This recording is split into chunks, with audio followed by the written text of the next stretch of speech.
Hello Global Family, maraming pong salamat for tuning in sa aming YouTube channel. I believe na ang YouTube channel na ito ay nagsisilbing malaking pagpapala po sa inyong buhay as we continue to share the Word of God sa bawat isa sa atin.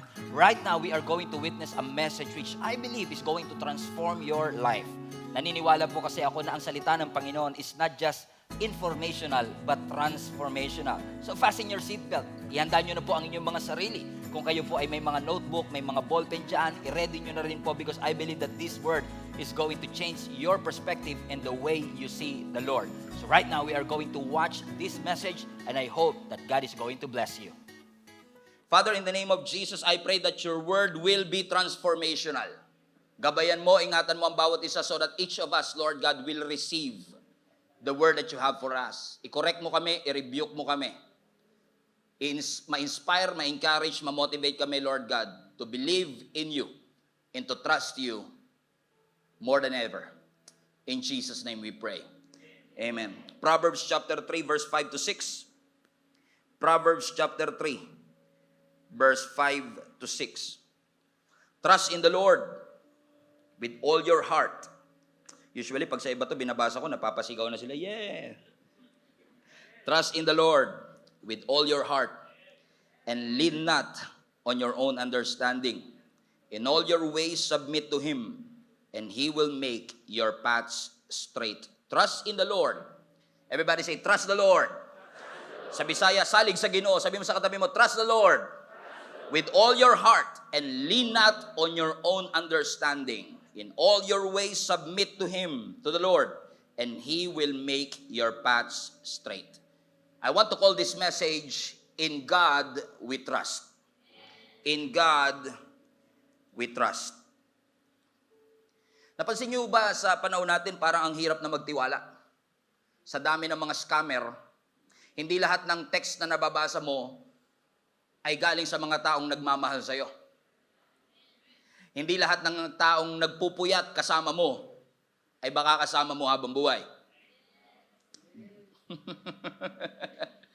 Sa panahon natin na parang yung mga pangako, imbis na tinutupad, mas lamang pa yung hindi pagtupad kesa sa pagtupad, parang ang hirap ng mangako. Pagkausap mo, parang mahal na mahal ka. Pagkausap mo, parang totoong-totoo yung binebenta sa'yo.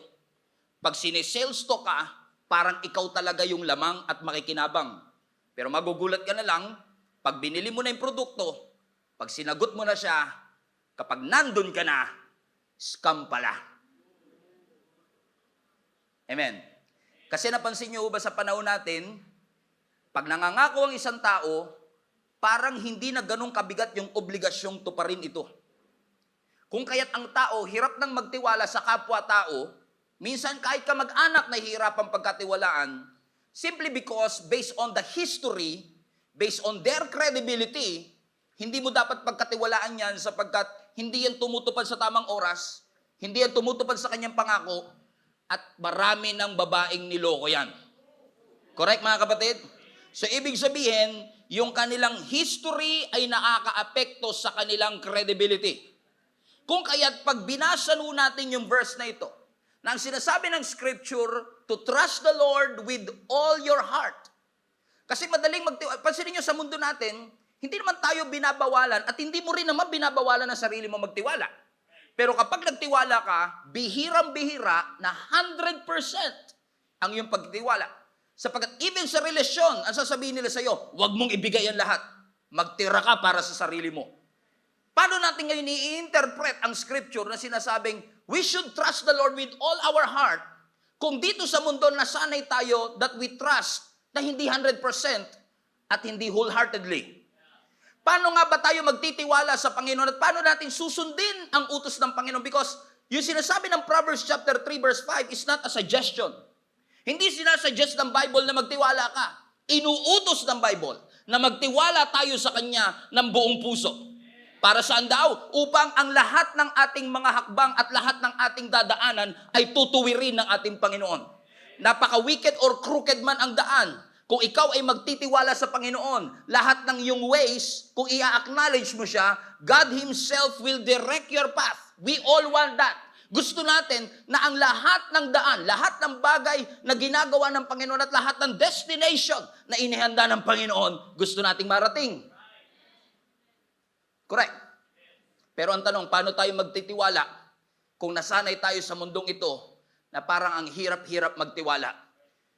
Pag sinabing trust the Lord, alam niyo, ang Hebrew word ng salitang trust the Lord is confidence. Have confidence in the Lord with all your heart. Kasi minsan wala na tayong confidence sa ating sarili, wala tayong confidence magtiwala sa ibang tao, pero meron ka bang confidence that God has the ability to turn your situations around? Naniniwala ka ba na kahit ang tao ay hindi mapagkakatiwalaan? I've heard a lot of stories, especially in this year. Napakarami kong storya na narinig na mga OFW na scam, mga kapwa Pilipino na scam. Sasabihin sa kanila, nanalo ka ng 5 million pesos. I-click mo ang link na ito. Wala ka namang sinalihan, ikaw naman nag-click ka. Sabi mo sa katabi mo, kasalanan mo rin yan. Joke lang. Bakit? Kasi parang ang hirap na magtiwala sapagkat lalo kapag yung kapitbahay mo nadaya, yung kaklase mo naloko, kasama mo sa bahay naloko, every time makakatanggap ka ngayon ng text, baka scam yan. Every time may manliligaw sa'yo, baka manloloko yan. Every time, laging tinetest. Kaya nga sabi ng scripture, kung hindi tayo makakapagtiwala sa tao, kaya mo bang magkaroon ng confidence that God can turn your situations around? Because trusting the Lord is believing that God is reliable. Trusting the Lord is believing that God is reliable. Amen. People can make predictions, pero ang Diyos lang ang kaya na makapagbigay ng certainty sa ating future. Kahit nanguhula lang. Tamo, nanguhula na nga lang, pinapaniwalaan pa natin. Pero, amen, even yung weather natin, forecast lang. Sasabihin niya sa'yo, 50% chance of rain, pero walang assurance na 50% niya. Minsan magugulat ka, akala mo uulan, aaraw pala. Akala mo maaraw, uulan pala. Bakit? Ang tao pumapalya. Ang tao nagkakamali. Kaya ang sabi ng scripture, kung magtitiwala ka sa mga nagkakamali, mapofrustrate ka. But when you trust the Lord, you are believing that what He said in His Word was true before, it is true now, and it will be true later. Hallelujah. Purihin natin ang ating Panginoon. Everybody say, trust the Lord. So my question is this, how can we trust the Lord? I want to show you 3 ways. So teacher muna tayo ngayon. I want to show you, may points tayo ngayon, praise the Lord. Sa lahat ng note takers, finally si Pastor may points. Okay. Pero hindi naman porket walang points, walang point. Okay? Point number 1, how can we trust the Lord? Number 1, trust His voice. Trust His voice. Everybody say, trust His voice. Anong ibig sabihin? Pagkatiwalaan natin ang salita at tinig ng ating Panginoon. Naalala niyo po si Moses. Nung siya itinawag ng Panginoon dun sa burning bush, sabi ng scripture, ang ating Panginoon, binigyan siya ng special assignment na maging spokesperson ng Diyos kay Paraon. Kung saan, sasabihin ni Moses dun sa presidente ng Egypt, pakawalan mo na ang mga Israelites kasi sila ay dadali na ng Panginoon sa lupang pangako. Naaalala niyo pa po ba yung storya na yan? Ano ang sinabi ni Moises? Lord, ako po ay bulol. Ako po ay utal. Spokesperson pero bulol. Parang hindi siya makapaniwala na si Lord gagamit ng isang stutterer para maging spokesperson. Because kung ikaw ay spokesperson, your main job is to speak. Wow, yung iba ngayon lang inalaman. Wow, praise God. Ngayon ko lang nalaman yun, kinilabutan pa ako. What a revelation. Okay. And then, ako na magsasalita, hindi ko kayang i-express ang aking sarili. Pero in essence, ang sinabi ng Panginoon sa kanya? In essence, ang sinasabi ng Panginoon, hindi naman yung salita mo ang gagamitin, kundi yung salita ng Diyos ay papadaluyin lang sa'yo. Ibig sabihin, every word na sasabihin ni Moses from that forward is something that is some instruction na galing sa Panginoon na ipapadaan lang sa kanya. Pero ang sabi pa rin ng Panginoon, pero kung naghahanap ka pa rin, yung kapatid mo na si Aaron ang magiging spokesperson ng spokesperson. He will speak for you. Amen, mga kapatid. Bakit? Kasi kapag ang tao nagsalita, parang ang hirap paniwalaan. Ang tao kaya niyang magbigay ng mga mabubulaklak na mga salita at parang totoo. In fact, kaya mo nga siya sinagot.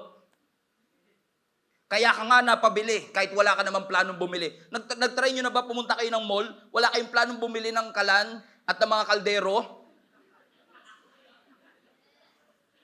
Pero sir, lika, libre to sir. Libre talaga to sir. Tingin ka lang po dito. Kita nyo po yung mantika, no? Non-stick pan.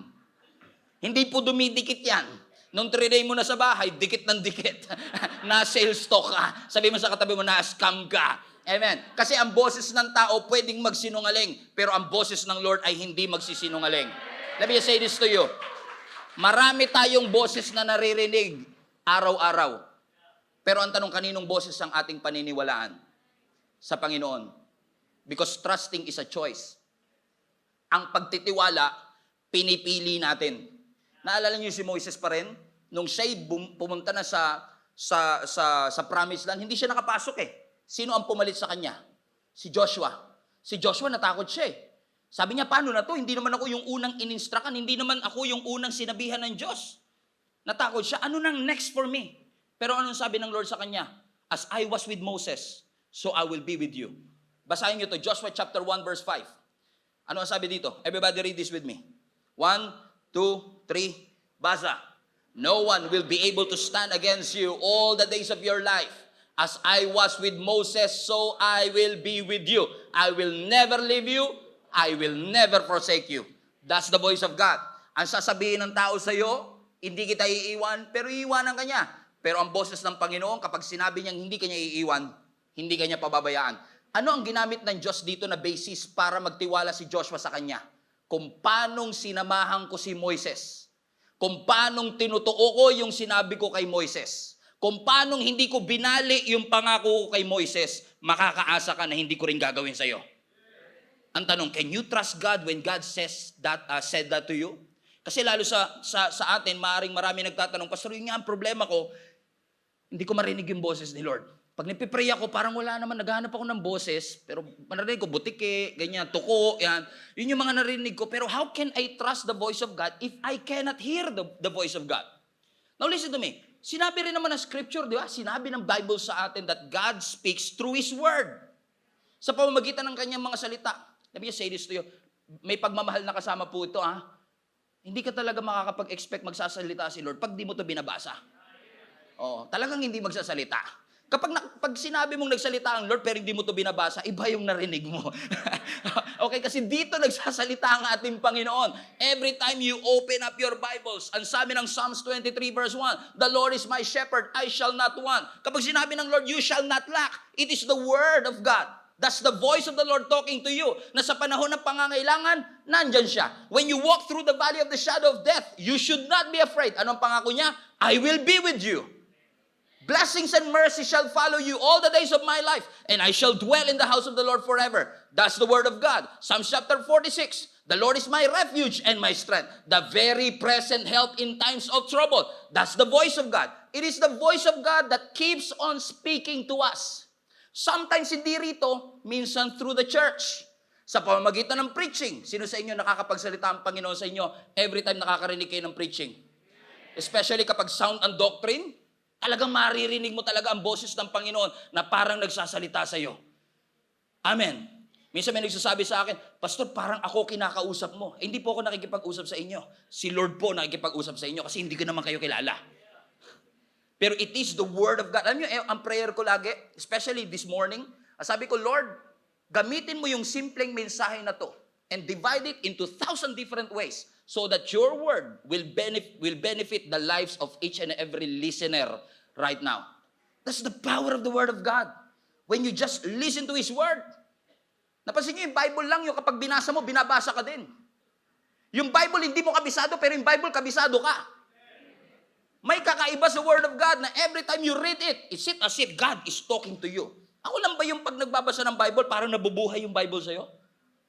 O ako nga lang, okay. Okay, nararamdaman niyo po ba yun na pag nagbabasa kayo ng Bible, parang nabubuhay ang kanyang salita? Buhay talaga. Biruin mo, ilang taon na pong pinag-aaralan ng maraming Bible scholars ito. Pero minsan magugulat ka, mapa-CEO ng kumpanya o yung mga hindi kilala sa society, when they read the Word of God, they can relate to what God is saying. Why? The Lord is speaking. Naalala niyo si Peter? Kilala niyo pa po ba si Peter? Nung sila kasama ang mga disciple, tumatawid sila ng Sea of Galilee, naka-encounter sila ng matinding bagyo, wala si Jesus sa bangka. Kasi si Jesus, in-isolate niya ang kanyang sarili para mag-pray. Sumunod lang ang ating Panginoong Hesus. Sabi ni Lord sa kanila, BRB, be right back. Babalik ako, mag-meet tayo dyan. Hindi naman nila alam na si Jesus lalakad sa ibabaw ng tubig. Sabi ng scripture, in the fourth watch, around 4 o'clock in the morning, habang sila'y nagpapanik dahil lulubog na yung kanilang bangka o yung kanilang barko, nakita nila at may naaninag sila na isang tao na naglalakad sa ibabaw ng tubig. Now, si Tatay Larry, yung nagsalita dito nung 3 p.m. last Sunday, fisherman yun, mangingisda. Sabi ko sa kanya, pa, sa tagal mong nangisda dun sa Aklan noon, may nakita ka na bang tao na nakapaglakad sa tubig? Sabi niya, wala pa. May nakita ka na bang isda na naglakad sa tubig? Wala pa. So just the other day, makausap ako isang mga member natin sa Dumaguete. Fisherman din siya. Sabi ko, Tatay Ernesto, sa tagal mong nangingisda, may nakita ka na ba na tao na nakalakad sa ibabaw ng tubig? Ay, wala pa, Pastor.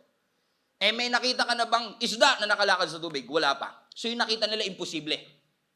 Kaya nasabi na lang talaga nila multo, kahit isa lang si Jesus. Kasi dapat, kung multo, dalawa, di ba? Multo, tsaka mulwan. Mul1, mul2, mul3. Okay? Sabi nila, multo!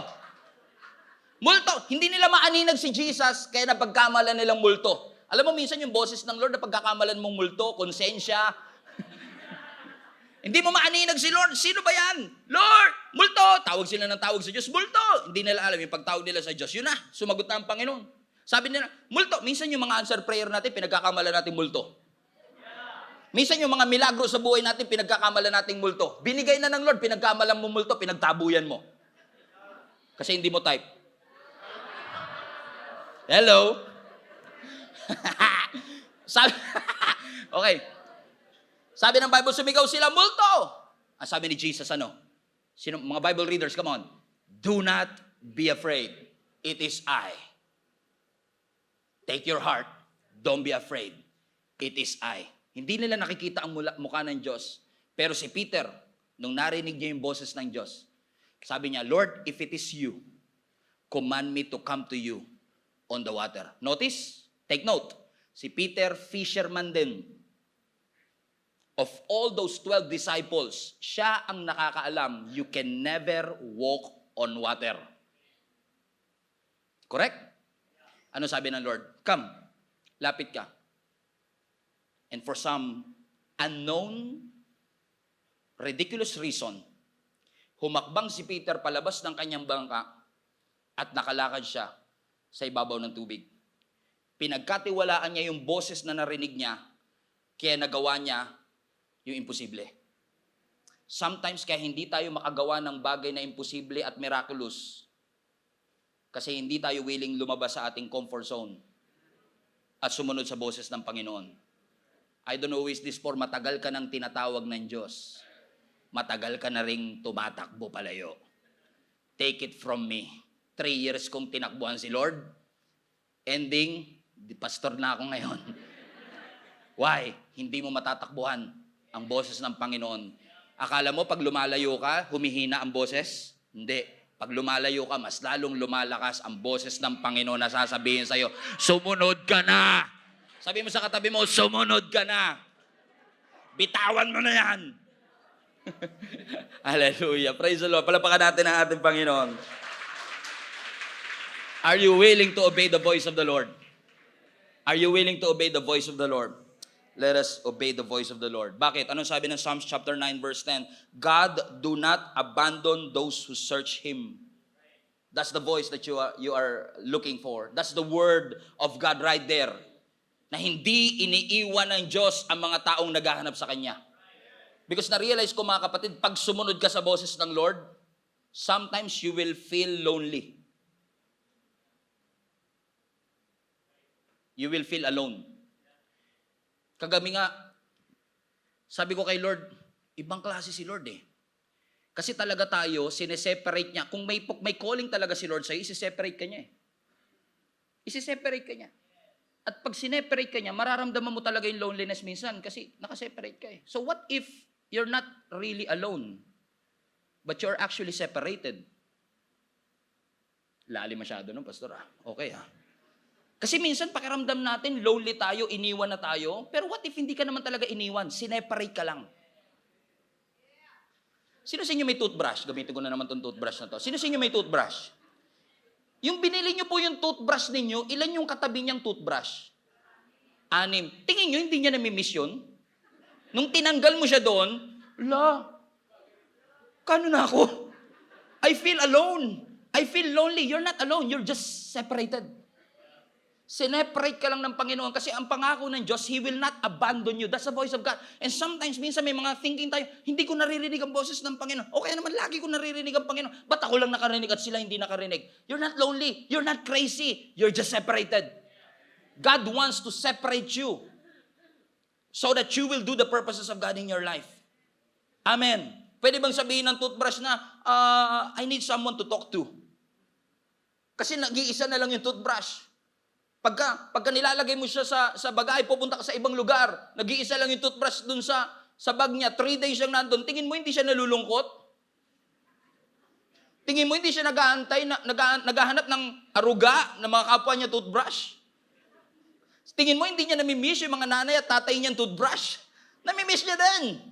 Pero dahil may purpose siya, may direction siya, tingnan nyo yung mga OFW natin. Shout out sa lahat ng mga OFW. Willing ma-separate. Pero nandun sila hindi para magliwaliw at magbakasyon. May purpose sila kung ba't sila nandun. Ba't nila tinitiis ang separation? Kasi alam nila na it is for the better. And sometimes hearing the word of God will make you feel lonely. But you are not lonely. You are not buried, you are planted. You are not lonely, you are separated. Praise the Lord! Hallelujah! Kasi tingnan nyo si Shadrach, Meshach, and Abednego. Iniwan ba sila ng Panginoon? Hindi. Inabandon ba sila ng Panginoon? Hindi. Nung sila ay nandun sa pugon ng Pande Manila, hindi sila iniwan ng Panginoon. Tignan nyo to, tignan nyo yung, si Lord iba rin talaga maglambing. Tignan nyo si Lord. Pwede siya magpadala ng anghel para iligtas si Shadrach, Meshach, and Abednego. Pero siya pa talaga yung bumaba para samahan sila. Para lang ipaalala sa inyong lahat, if you feel lonely, you're not really alone. And sometimes you don't hear the voice of God. Sometimes hindi mo marinig, pero hindi porket hindi mo naririnig, hindi porket hindi pa nagsasalita, hihinto ka na.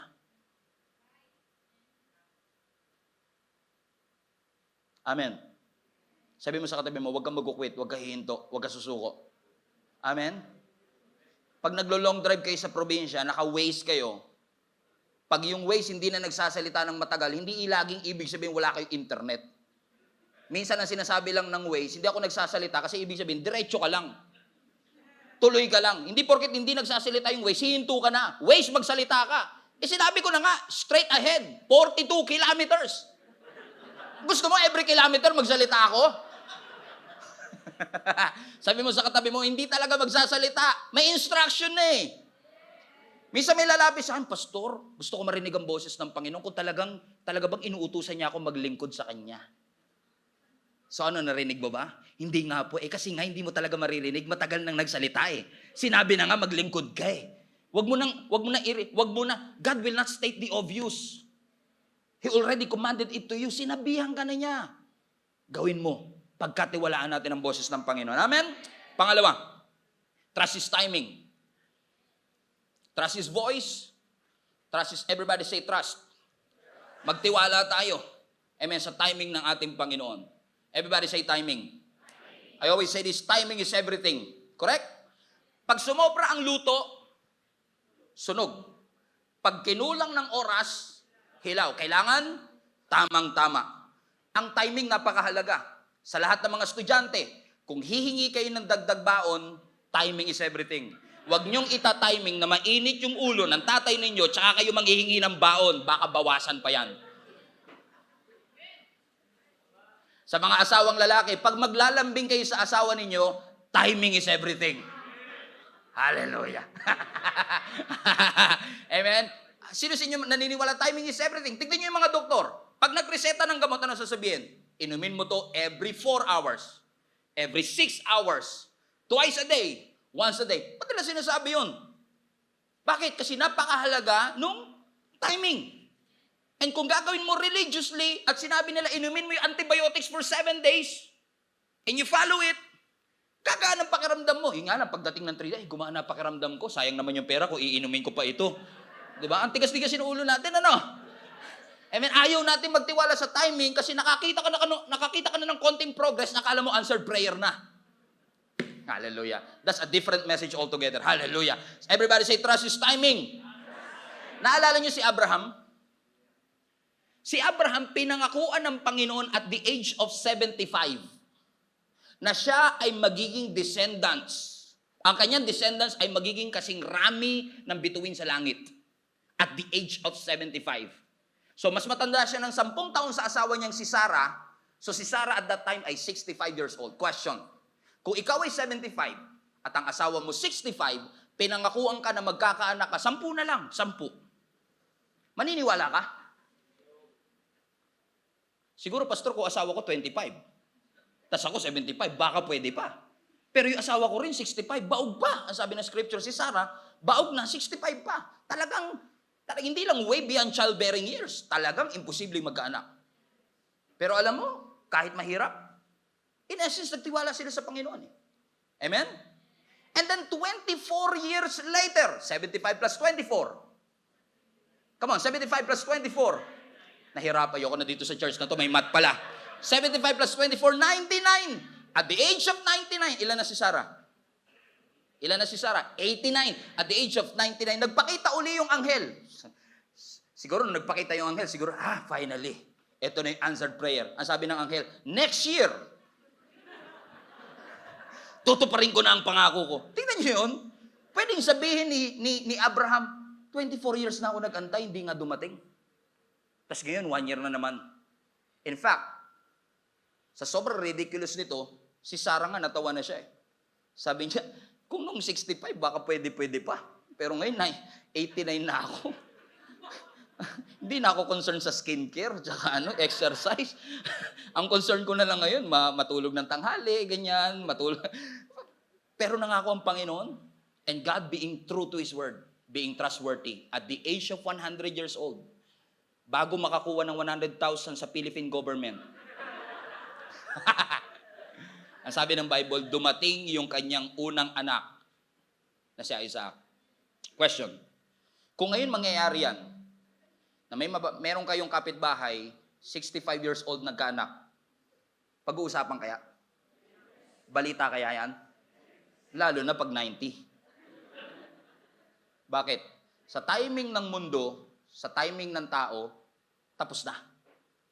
Sa timing ng doktor at sa timing ng tao, 3 months ka na lang mabubuhay. Sa timing ng mundo, masyado ka na matanda, hindi ka na magkakaasawa. Sa timing ng mundo, huwag ka na maghanap ng trabaho, hindi ka na qualified. Sa timing ng mundo, wala ka ng pag-asang umasenso, ganyan ka na mamamatay. Pero ibahin mo yung timing ng Panginoon. Kasi iba ang takbo ng orasan ng tao sa takbo ng orasan ng ating Panginoon. Amen? At kahit may mga trouble, kahit may mga resistance, magtiwala lang tayo sa ating Panginoon. Do you agree? Everybody say, trust God. Everybody say, trust God. Trust His what? His voice and trust His timing. Tingnan yung mga Israelites. Nung lumabas sila from Egypt to the Promised Land, supposedly 11 days lang. Inabot sila ng ilang taon po? 40 years. Everybody say, what a delay. Grabe naman pagka-delay yan. Amen? And yet, sa kabila ng lahat ng bagay na ito, tinupad ba ng Diyos ang kanyang pangako? Yes. Hindi man nakita ng previous generation, pero tinupad ng Lord sa next generation. Mga parents, huwag kayong sumuko na magtiwala sa Diyos.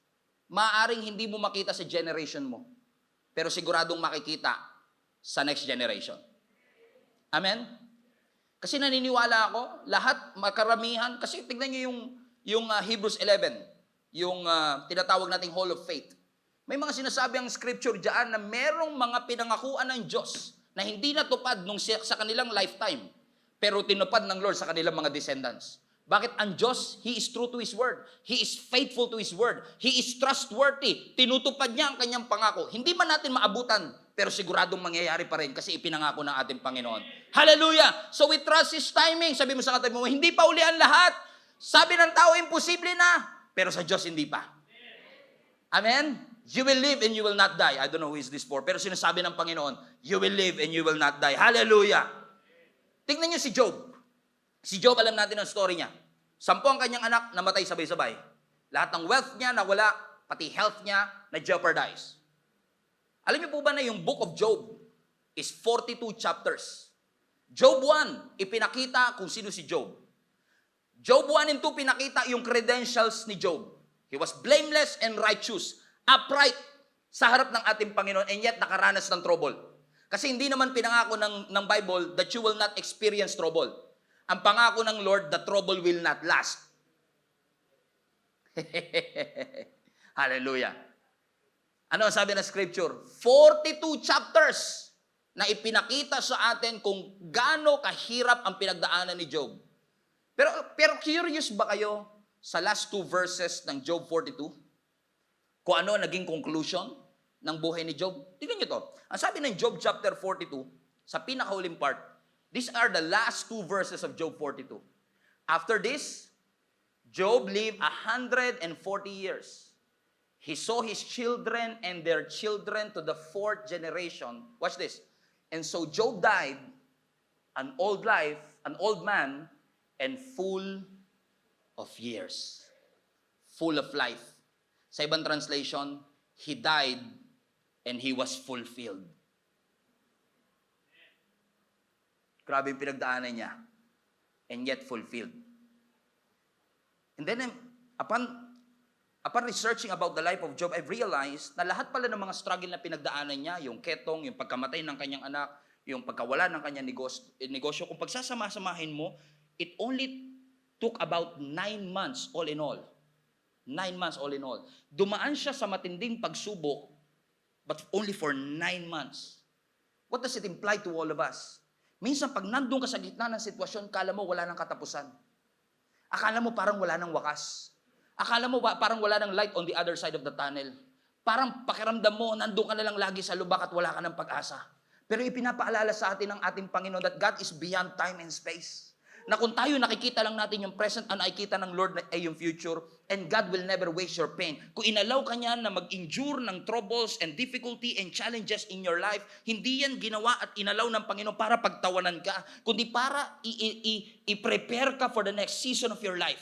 And then you will realize, just like Job, after 42 chapters of difficulty, ang kanyang conclusion sa kanyang buhay, he was fulfilled. Why? Kasi lahat ng mga struggles nagkaroon ng purpose. And he trusted the timing of the Lord. Nung pinagkatiwalaan niya ang timing ng Panginoon, nakita niya ang kamay ng ating Panginoon sa kanyang buhay. Palapakan natin ang Diyos. Hallelujah! Trust His voice, trust His timing, and last, trust His ways. Trust His ways. Everybody say, trust His ways. Ano ibig sabihin ng ways? Bewang. Ways pa. Okay. Ways. Pamamaraan. Amen? Anong favorite niyong ulam? Favorite ulam? Adobo. Sino sa inyo may favorite na adobo? Or at least nasasarapan sa adobo? Taas kamay. Adobo. Raise an emoji. Adobo! Okay, ang dami Pero naniniwala ako kung gaano karaming kamay ang tumaas, ganun karaming version din ng adobo meron. Tinatawag natin ang adobo na pambansang ulam, pero bawat bahay iba luto. May mga adobong tuyot, walang masyadong sabaw. May mga adobong maraming sabaw. May mga adobong may laurel, may adobong walang laurel. May mga adobong may itlog. Kala mo talaga marunong ako magluto, no? May adobong may itlog, may adobong walang itlog. May adobong chicken lang, may adobong pork and chicken. May adobo ring pork lang. May adobong masyadong marami ang suka, may adobong masyadong marami ang toyo, pati yung nagluto, may suka. Okay? Pansinin niyo mga kapatid, iisang luto, pero iba yung pamamaraan ng kanilang pagluluto. Amen? And sometimes, sa buhay natin, madali natin minsan husgahan ang pamamaraan ng Panginoon dahil nasanay tayo sa sarili nating pamamaraan at kagustuhan. Na minsan sasabihin natin, mas masarap yung adobo ni Aling Mameng kaysa sa adobo niya kasi doon ka nasanay sa kanya. Sa paraan ng pagluluto niya, yun yung naging frame of reference. And sometimes our limitation, kaya nagkakaroon tayo ng limitation is because of our frame of reference. Na minsan yun yung lagi natin nakikita. No wonder ang sabi ng scripture, when you trust the ways of God, His ways are higher than your ways. And His thoughts are greater than your thoughts. Ano ang sinasabi ng scripture? Alam ko nasanay ka sa pamamaraan ng mundo. Pero wag mong pagkatiwalaan lang yung pamamaraan ng mundo, pagkatiwalaan mo yung pamamaraan ng ating Panginoon. In fact, itong si Job, nung siya'y naghihirap na, sinabi niya sa kanyang sarili, Job 13:15, "Though he slay me, yet I will trust him." Parang sinasabi ni Job, kahit ang ending ng aking buhay, kahit ang way ko lang para makalabas, yung patayin na ako ni Lord, kung yun yung pamamaraan niya, okay lang, magtitiwala pa rin ako sa Kanya. Ano sinabi ni Shadrach, Meshach, and Abednego? Kahit hindi kami ilabas ng Panginoon o iligtas ng Panginoon dito sa pugon na ito, even if He doesn't, we will still not bow down to the statue of Nebuchadnezzar. Ano sinasabi nila? Pwede kaming iligtas ng Panginoon sa kanyang pamamaraan. Kung kami lang ang masusunod, Lord, iligtas mo kami. Kung kami lang ang masusunod, Lord, wag mong hayaan na yung apoy masunog kami. Pero kung ang way mo, kailangan naming mamatay para sa aming faith, kung ang way mo, kailangan ko mamatay para magawa ko ang purpose mo, I will still trust you. Even if. That's the kind of faith. Bakit? You trust the ways of God in your life. Hallelujah! Palapakan natin ang Panginoon. Hallelujah! Purihin natin ang Diyos. Iba ang pamamaraan ng Diyos. Kilala niyo si Naaman sa Bible? Si Naaman, isa siyang military leader na matikas, tinitingala, hinahangaan. Unfortunately, meron siyang issue. Ang issue niya, meron siyang leprosy. At ang leprosy, contagious. At kapag may leprosy, ina-isolate, kino-quarantine. Ayaw niya yon kasi masisira ang kanyang karir. So he tried to hide this issue. A picture of many of us. We are trying to hide our issues. Tinatago niya yung kanyang leprosy. Until nung hindi niya na matago ang kanyang leprosy, lumapit siya sa isang propeta at humingi siya ng kagalingan. Alam mo ang instruction sa kanya ni Elisha? Pumunta ka sa Jordan River, lumubog ka ng 7 beses, at pag-ahon mo gagaling ka. Kung ako si Naaman, pwede ba isa lang? Ba't kailangan 7 pa? Ba't kailangan 3? Ba't di pa pwedeng 3? Di ba pwedeng 4? Kung yun ang instruction, yun yung pamamaraan ng Diyos, would you follow? Would you follow? Would you follow? Yes, pastor. O, ano ba design ng Lord? Naintindihan naman kami ni Lord. Pastor, nagmamahala naman po kami. O, alam mo naman yung sinabi ni Lord, di ba? Yun yung ways niya.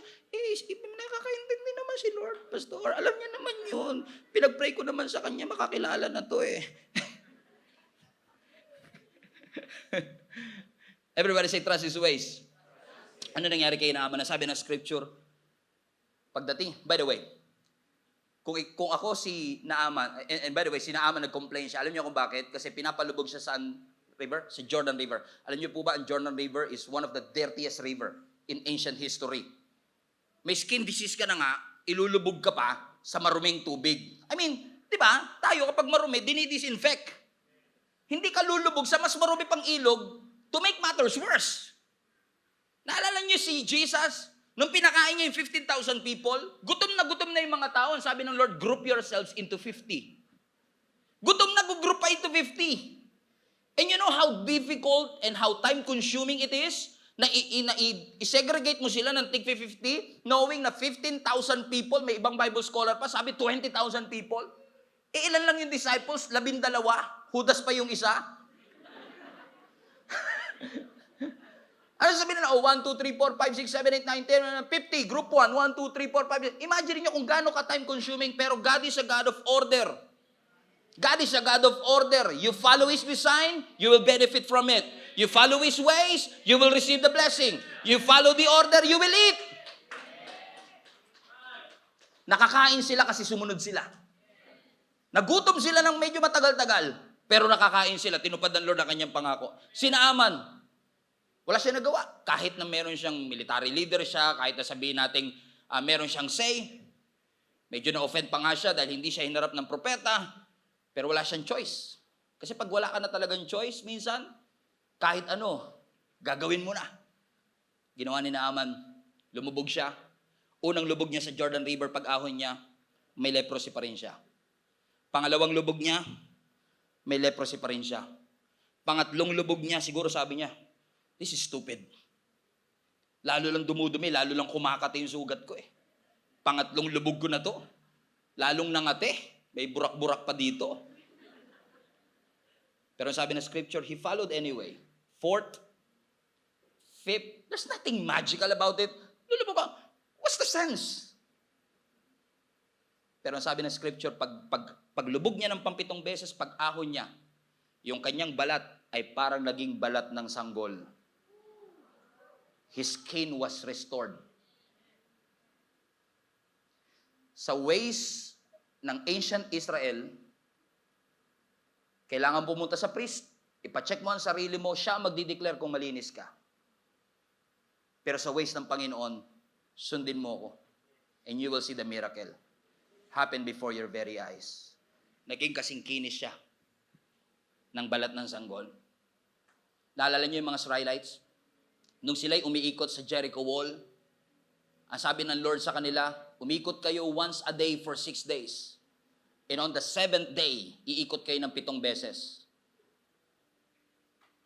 Bakit hindi 14? Bakit hindi 5? Bakit hindi 3? Ang catch pa nito, kung babasahin yung mabuti intently ang Joshua chapter 6, kung nasaan nitong Jericho Wall story na ito, hindi alam ng mga Israelites na iikot sila once a day.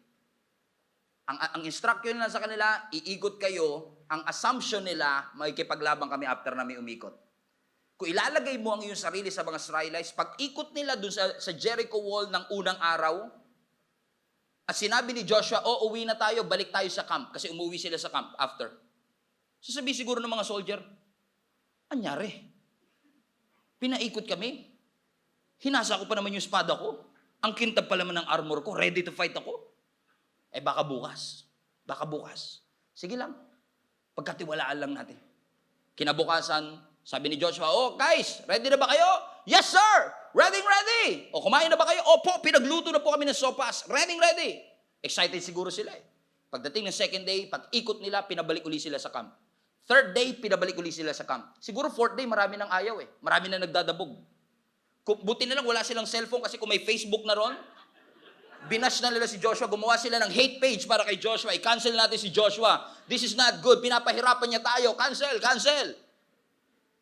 Buti na lang walang Facebook. At buti na lang instruction ng Panginoon, huwag kayong magsasalita kasi kung nagsasalita sila, puro reklamo lalabas sa kanilang bibig.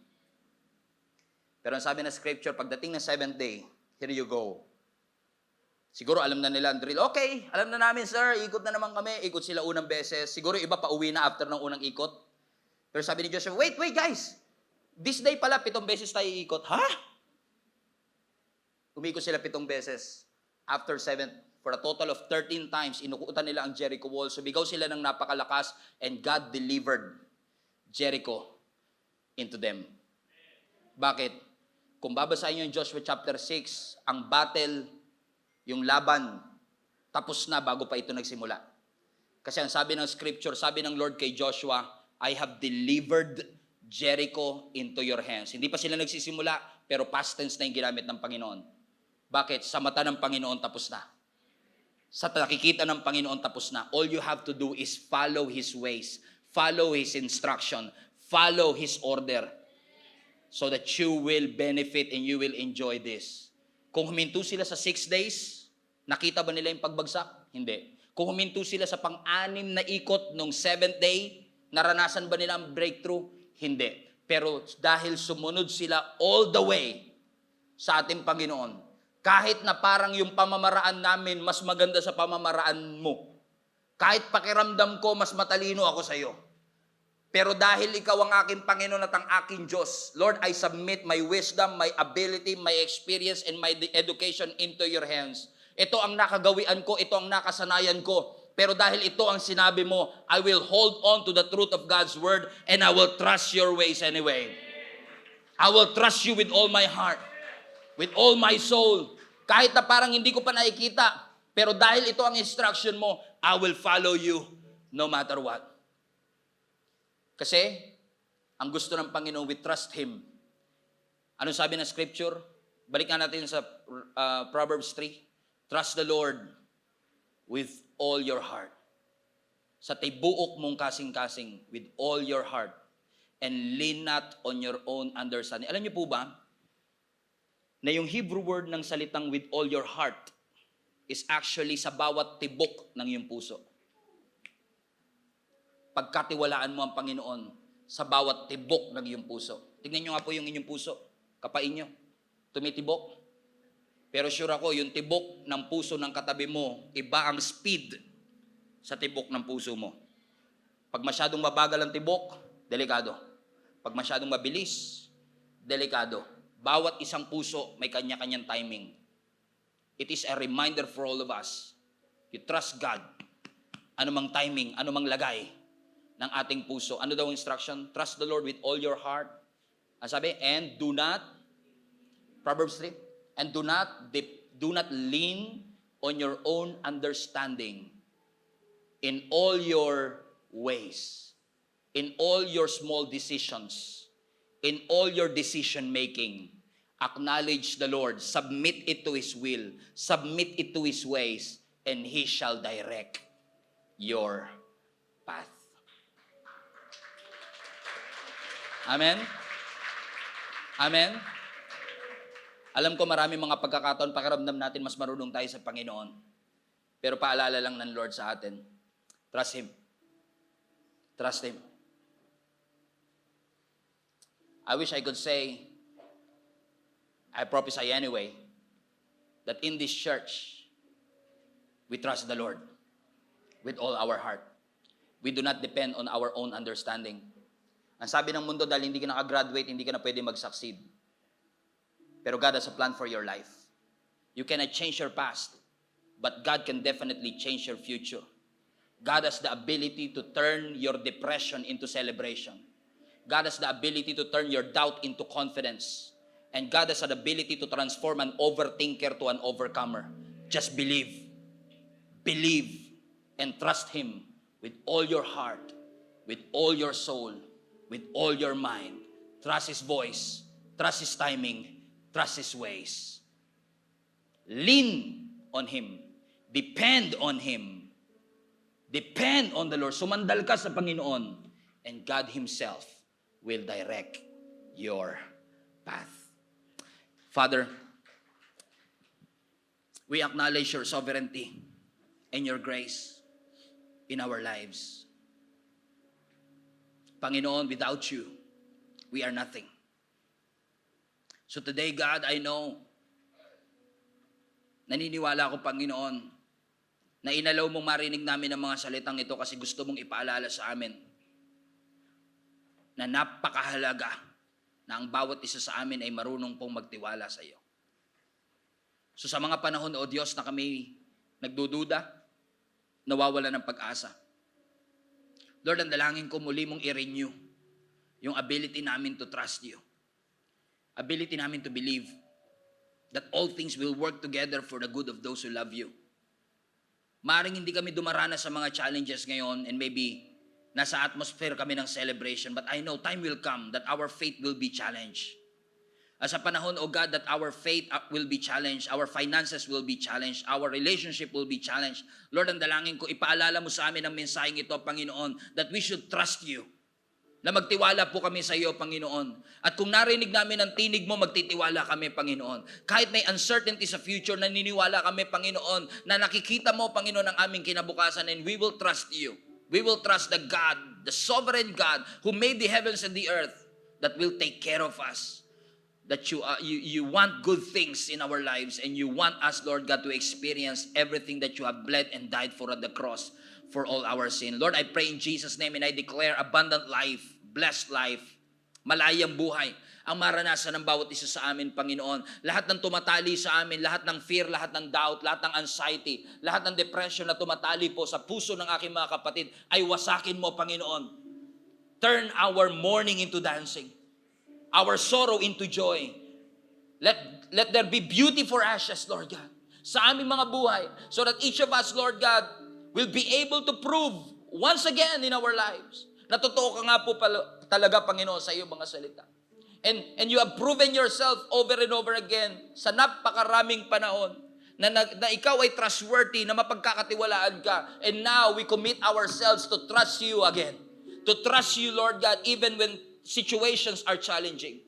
To trust you in tough times. To trust you in this difficulty. Kasi naniniwala ako na ang mga difficulty na ito will not stop our destiny. In Jesus' name. In Jesus' name. Sa iyo kami magtitiwala. Ang aming buhay ay iaalay lang namin sa iyo, at sa iyo lamang, Panginoon. In Jesus' name. In Jesus' name. We honor you, God, and we acknowledge your presence. All glory belongs to you. In Jesus' name we pray. Everybody shout, Amen. Everybody shout, Amen. Hello, Global Family. You made it this far. Once again, marami pong salamat for tuning in, and I pray na yung salita pong ating napakinggan ay makapagbigay po ng conviction at malalim na revelation sa inyong puso upang mai-apply po natin sa ating buhay so that transformation will happen in our life. If this ministry have been a blessing into your life, I want to encourage you to share this video to some people that you know na maaaring nangangailangan din katulad mo ng mensaheng ito. In fact, I want to take it a little bit further, mga kapatid, and invite you to partner with us. If this video, if this ministry have been a blessing to you, I know in the future, it will be a blessing to somebody else as well. That's why if you want to partner with us financially, para maipagpatuloy po natin ang ginagawa ng Panginoon through Gia Kamanava, inihikayat ko po kayo to partner with us. Pumunta lang po kayo sa aming website, giasmnb.com/give. At lahat po ng mga ways that you can support, ways that you could give para po sa ministering ito ay makikita po ninyo doon. You can give through GCash, debit card, credit card, bank remittances, at maging mga bank transfer. So, ano pang inaantay ninyo? Support the ministry, mga kapatid, para mas marami pa tayong maabot at mapuno po talaga natin ang langit. In fact, I want to take this opportunity as well. If you have been watching the video for quite some time, wala po kayong church na kinakabilangan and you want to deepen your relationship with the Lord, I want to encourage you to join our link-up groups. Ginagawa po namin yan in person or online. If this is impossible para po sa inyo na makapunta dito sa amin physically or in person, we have an online link-up group na ginagawa po namin sa iba't ibang dako ng mundo. If you want to be part of the link-up groups, ito po ay small groups na aming ginagawa kung saan ang bawat isa sa atin ay nagpapalakasan para ihatid tayo sa spiritual growth. Kung nais po ninyong makasama rito, all you have to do is go to our website, giasmnb.com/linkup. Ilagay nyo lang po kung saang location kayo naroroon. And I'm sure na meron po mga link-up groups na nababagay po at suwak po sa time zone ninyo kung nasaan man po kayo naroroon. Once again, marami pong salamat for reaching this far at naabot nyo po ang part ng video na ito. And I hope sa mga susunod pang video, mapagpala pa tayo ng lubos ng ating Panginoon. Keep spreading the word of God. Punuin natin ang langit and let us fight for our family.